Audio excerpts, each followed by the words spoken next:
el misterioso caso de la muerte de Paulette Guevara Farah. Este caso se convirtió en un suceso mediático sobre la desaparición y el sospechoso fallecimiento de una pequeña mexicana de tan solo 4 años de edad. Paulette presuntamente se extravió de su recámara la madrugada del 22 de marzo del año 2010. Paulette Guevara Farah nació el 20 de julio del 2005 en Huixquilucan, Estado de México, siendo la hija menor del matrimonio de Lisette Farah y Mauricio Guevara. Su hermana mayor, de nombre Lisette Guevara Farah, tenía 7 años de edad cuando Paulette desapareció. La pequeña Paulette nació con un peso de 800 gramos y 34 centímetros de altura. Lamentablemente contaba con otros 2 padecimientos que la volvían discapacitada. Estos eran deficiencia motriz y trastorno del lenguaje, los cuales, de acuerdo con su madre, eran resultados de haber nacido prematuramente. Un derrame en el lado izquierdo de su cerebro le provocó ambas discapacidades, pero afortunadamente no tenía ningún tipo de retraso mental ni otra enfermedad cognitiva. A pesar de que los doctores en un punto le informaran a su familia que difícilmente podría caminar, la quimioterapia le ayudó a mejorar su capacidad motriz, aunque requería de ayuda para poder vestirse y realizar una que otras actividades. Paulette era estudiante del Jardín de Niños Cricri, ubicado en Interlomas, Naucalpan de Juárez. Carmen Valles, directora del preescolar, la describió como una pequeña entusiasta, que hacía el mayor esfuerzo por realizar sus actividades por ella misma, ya que solo debían asistir, debido a su discapacidad motriz y de lenguaje, en algunas acciones cotidianas, y fue incorporada a un grupo regular de estudiantes en el que tenía un desempeño favorable.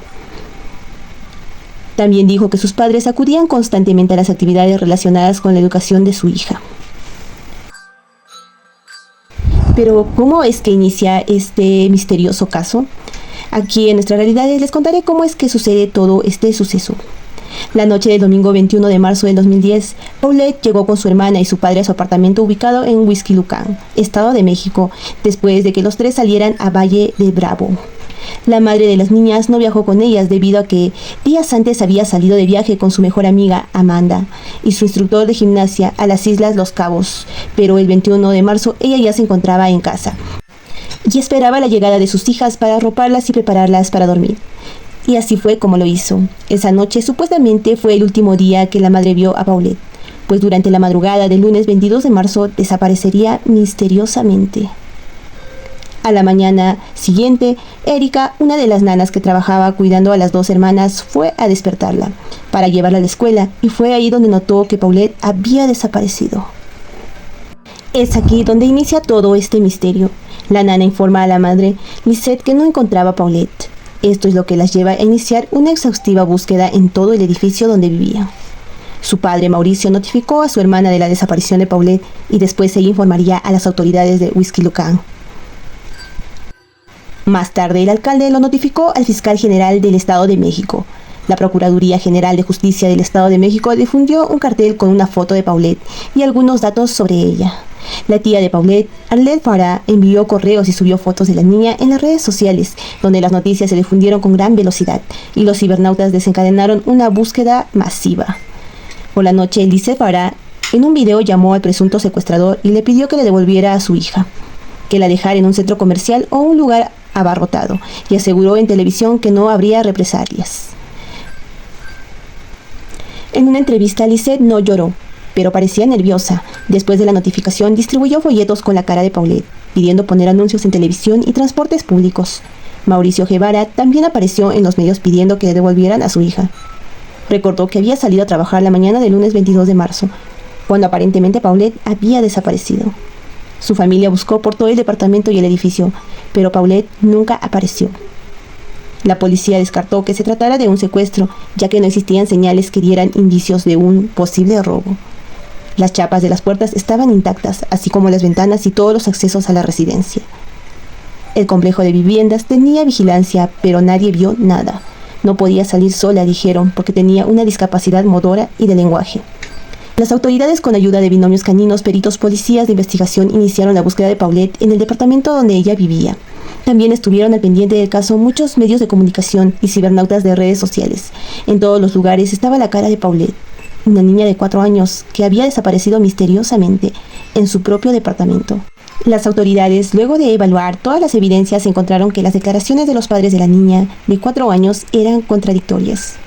Mauricio Guevara decía que él sabía dónde estaba su hija, pero que necesitaba ayuda judicial, mientras que Lisette también conocía el paradero de la menor, pero decía que la culpa era de su esposo. Durante la investigación del caso, una grabación presentada por el periodista Salvador Maceda exponía una conversación entre Lisette Farah y su hija mayor, donde parecía que la estaba regañando diciéndole lo que debía declarar respecto de la desaparición de su hermana, con las siguientes palabras: sí, no vayas a decir nada. Nada más diles que estamos muy tristes porque tu hermanita se perdió. Es todo lo que tienes que decir. ¿Por qué, mamá? Es todo lo que tienes que decir, mamita, porque si no empiezan a malinterpretar las cosas. Nos pueden acusar de que nosotros nos la robamos o que tú la empujaste afuera para perderla. Entonces tú mejor no digas nada, ¿ok? Porque no sabemos nada.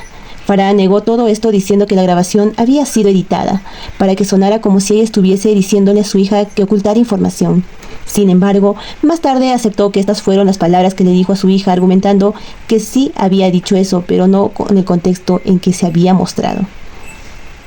El 29 de marzo, la Procuraduría General de Justicia del Estado de México anunció el arraigo de Mauricio Guevara y Lisette Farah, así como de las niñeras por la contradicción en sus declaraciones. Alberto Basbás señaló a la madre como la sospechosa de la desaparición de Paulette.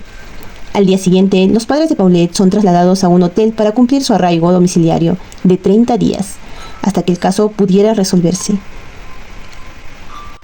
Ese mismo día, el 30 de marzo del 2010, por órdenes fiscales, se realizó un quinto allanamiento al departamento de la familia, Guevara Farah, pero en medio de dicho proceso, repentinamente se fue la luz. Al regresar esta durante la madrugada del 31 de marzo, el cuerpo de Paulette fue encontrado en su propia habitación, en los pies de la cama donde dormía.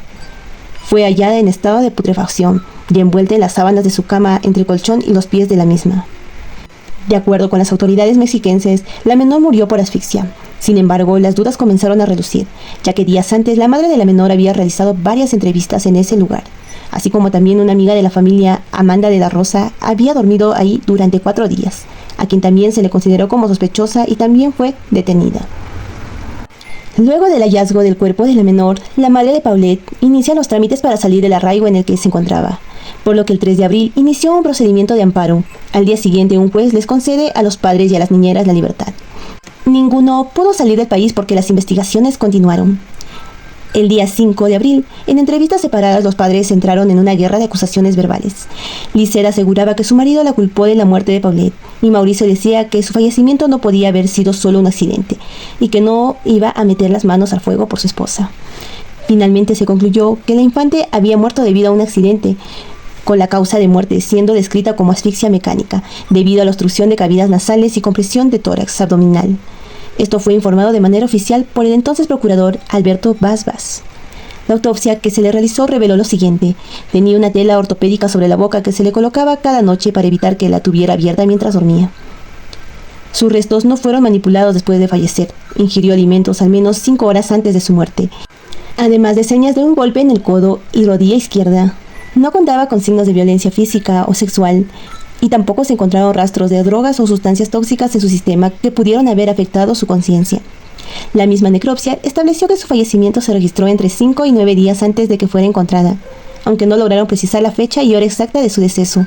La conclusión fue que Paulette, por sus propios medios, se movió en la cama y accidentalmente cayó de cabeza en un espacio al pie de esta, donde murió asfixiada y permaneció durante 9 días sin ser notada por las muchas personas que estuvieron en el cuarto. El procurador Alberto Basbás, con ayuda de una psicóloga, determinaron que la señora Farah sufría el padecimiento de trastorno de personalidad.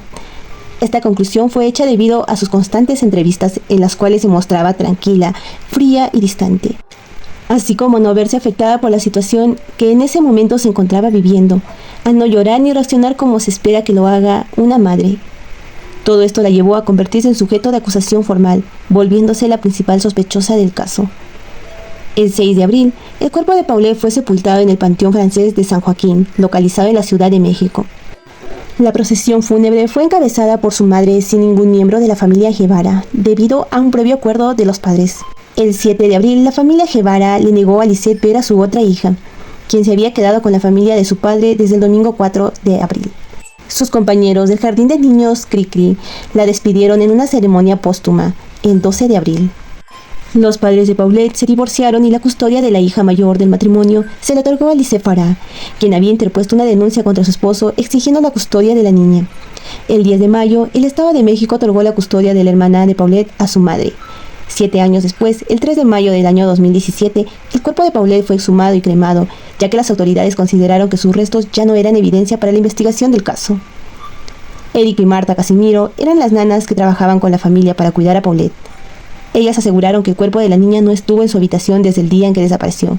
Ambas mujeres dijeron que Paulette nunca se cayó de la cama y que era imposible que su cadáver haya estado debajo del colchón desde el 22 de marzo, cuando sus padres reportaron su desaparición. ¿Ustedes qué creen que haya sucedido, amigos? ¿Habrá sido un accidente? Comenta qué crees que le habrá pasado a Paulette Guevara Farah. Y no te olvides de suscribirte, dale manito arriba y seguir a la página Nuestras Realidades.